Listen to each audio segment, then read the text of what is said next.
thank you for coming out to join us.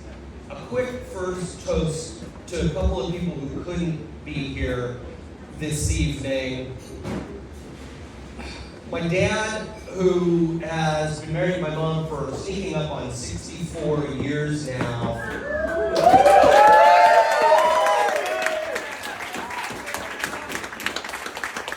Was able to join us, but my mom was not. So when you take a sip to my mom's health and send good vibes in the direction of Vegas, and I hope she'll be able to join us for some future celebration somewhere down the line.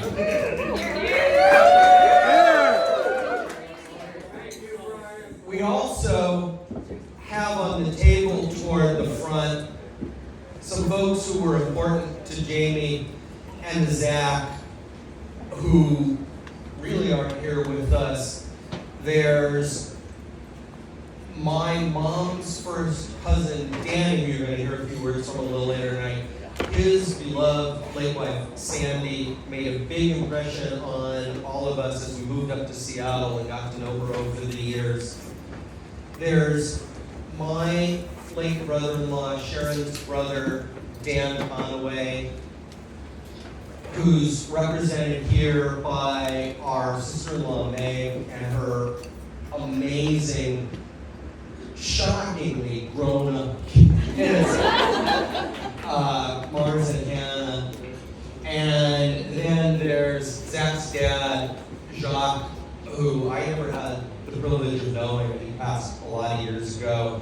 But they're all of them very, very much in our hearts. So as you enjoy the evening, think about absent friends, think about people you love, and drink a toast to those folks as well.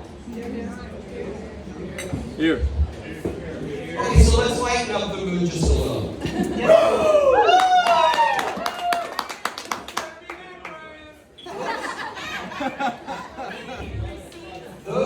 Those of you who know me know that shy is not a word that most people use with me. This is a professional public speaker's dream, right?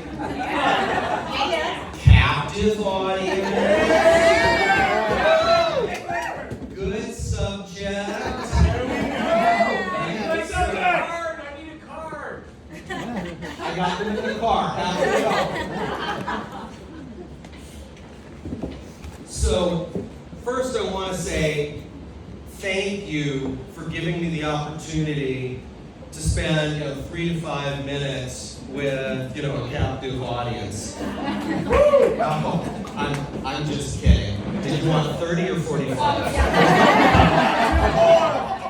I'm still paying attention. This is a momentous day. Bryan, I think you've got some idea what this means. It means Mom and I are one day closer to getting our new dog.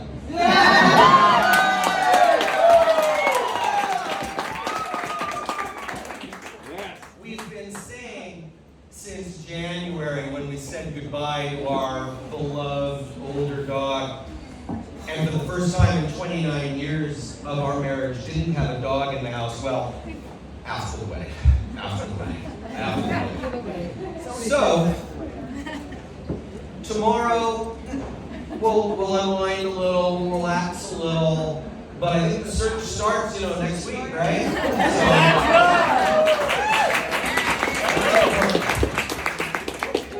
But you think about dogs, and you think about welcoming someone new into the home, and you think about what you're going to have to do, and one of the important things you do is name a dog, right? They gotta be special, right? A name has to fit. You gotta check the Dungeons and Dragons books. Yes. Well, we're down that path already, depending upon what breed we get, but we gotta think about names. And so that got me thinking about names and how we call things. And no public speaker is really a public speaker unless they throw a little Shakespeare in. So, a rose by any other name would smell as sweet. But I think names matter more than that, right? A name, if it fits right, it really reveals something about the person or the dog underneath the name. And so I wanted to share a reflection or two on names with you. First,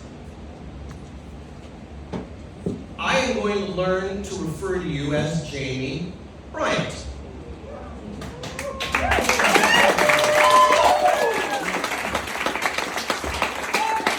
And there's a neat little bit of connection there.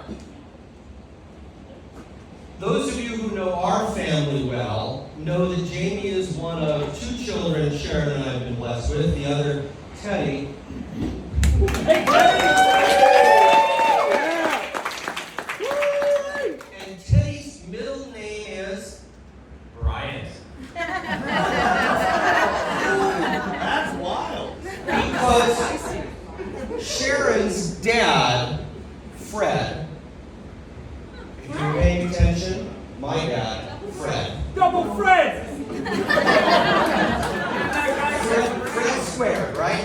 Sharon's dad's middle name was Bryant.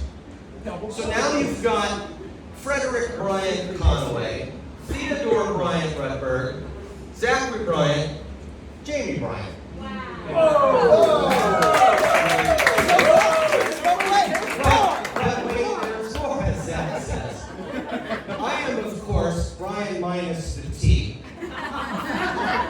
But we have a family name. My dad's dad was Harry Brent Rutberg. Now, never mind the whole connection to Harry, Jacques, Bryan, right? You got your Harrys going on. But you've got the Brent. And raise your hand if you're a member of the Rutberg clan and your middle name is Brent. My brother David. My son! Cousin Neil, right? My son! They're young man Miles, Brent. So Brent is a family name. So you've got your Bryants, your Brents, your Bryan.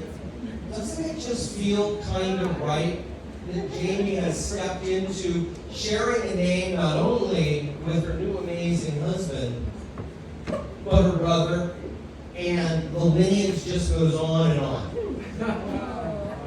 So that's point one. And if you're keeping score, we got 3-1.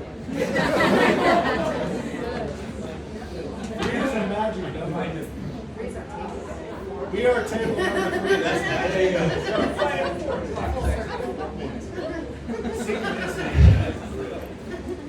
I thought about the names that I've attached to Zachary over the years.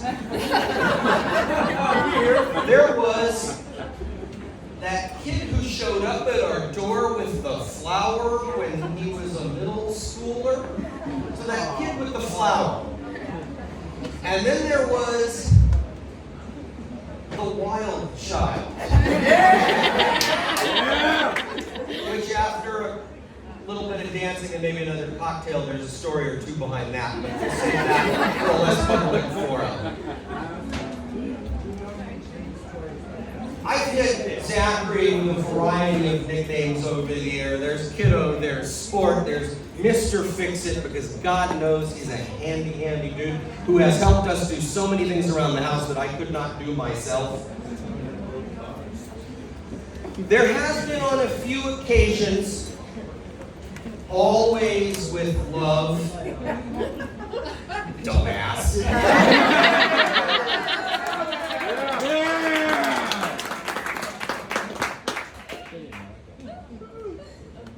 I think of a trip to Costco the day after your birthday a few years ago. Another story for later.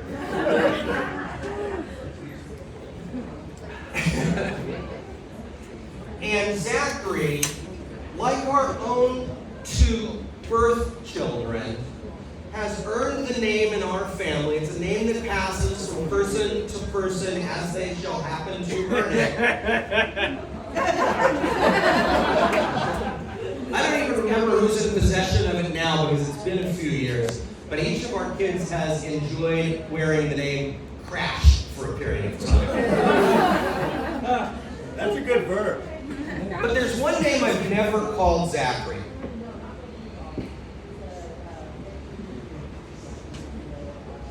I love the relationship that we've managed to develop with Zachary's family, and nothing but respect for you, Rebecca. And out of wanting to be mindful of the very special relationship you had with your dad, who was taken much too soon, there's a name I've consciously avoided using. And I want to thank you for bringing this person into our lives and marrying him tonight to give me the privilege of being able to call this young man son.